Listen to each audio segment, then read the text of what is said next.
Hi everyone, meet Carl in his car. It's pretty cool, isn't it? Today I'm going to show you how I made it. So let's dive right in.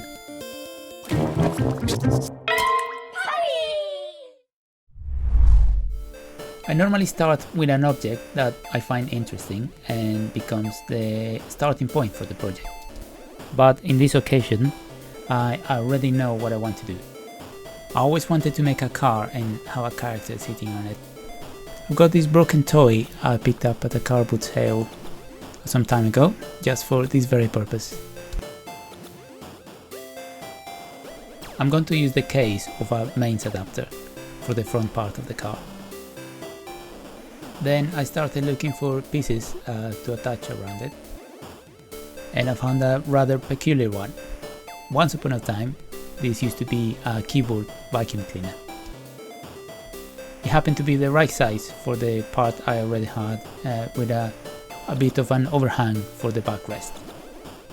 I think it looks great, and it has 3 tubes sticking out of it that look like exhaust pipes. And then, as usual, I just need to rummage around looking for parts to pimp it out. I found a plastic cap I'm going to cut in half and stick at either side of the bonnet. And then I'm going to cover the end of it with one of these popper buttons to make it look like headlights. I found this little piece, which, to be honest with you, I haven't got a clue what it is, but it resembles the grill of a radiator, so in it goes.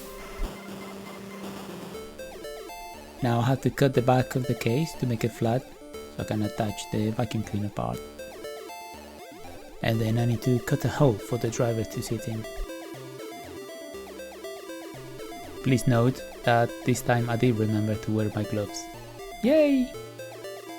Well, at least one glove, like some sort of mechanical Michael Jackson.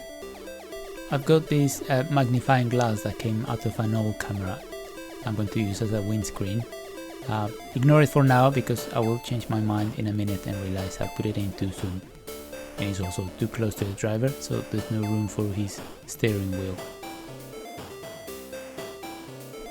Now sticking the sides of the bonnet. And now I need to cut a hole for the radiator. The radiator! And you may notice that I've taken out the windscreen already.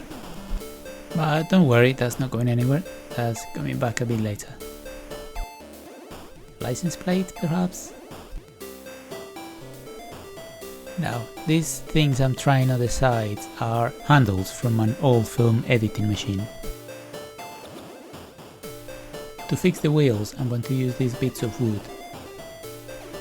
And I'm going to use nails to fix the rims to it, and then I can just attach the wheels to it.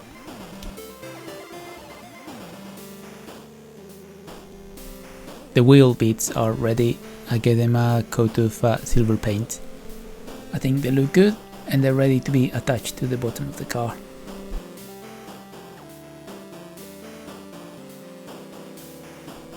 When I opened up the mains adapter, I found this white box inside it, and it just so happens it's the right size for the hole that I cut for the driver to sit on. Look at that. It's like they were made for each other. Sweet!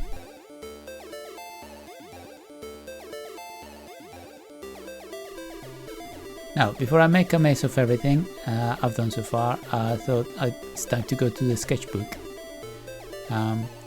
Start planning what the character is going to look like and how big it needs to be to fit nicely in the car.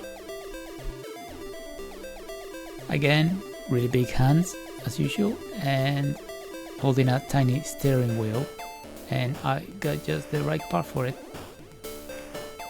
Just like before, I'm going to use Fimo clay because it's just so versatile and easy to use. I'm going to just cut here very quick because I did most of the work off camera again, sorry about that. but you can see a little bit of the face there and the arms being attached to the sides, and making sure the hands can hold the steering wheel. Steering wheel can't bake with it because it's made of rubber, so I'm just going to measure it beforehand, then bake it, and then make sure it fits inside. And I'm going to use the top bit of some pins for the eyes, which is going to make it look a little bit creepy, but creepy is good. While that's baking, I've taken the car outside to give it a nice coat of black paint. Now the paint is dry, I can stick all the accessories around it. Now the character is dry as well. You can see it fits nicely in the driver's seats. Now I've cut up the rubber wheel I had earlier, and just need to stick it in his hand so it looks like a steering wheel. Now I can glue the windscreen, replace, cover this hole at the back behind his head. Whoa, whoa, whoa, when did I stick the grille and the bumper?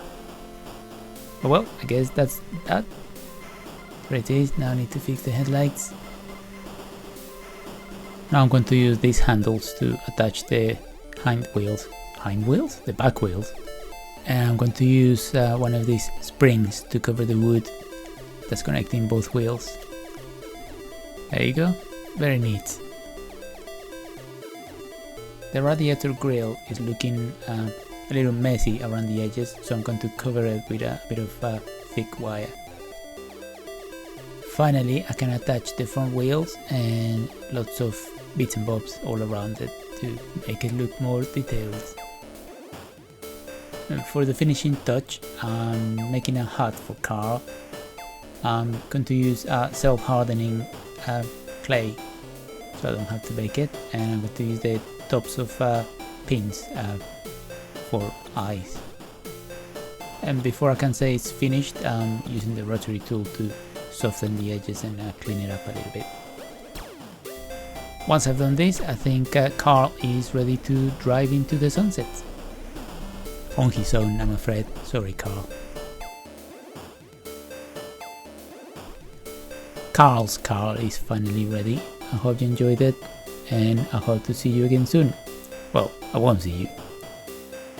I hope somebody's there watching, otherwise I'm just wasting my time. Anyway, bye.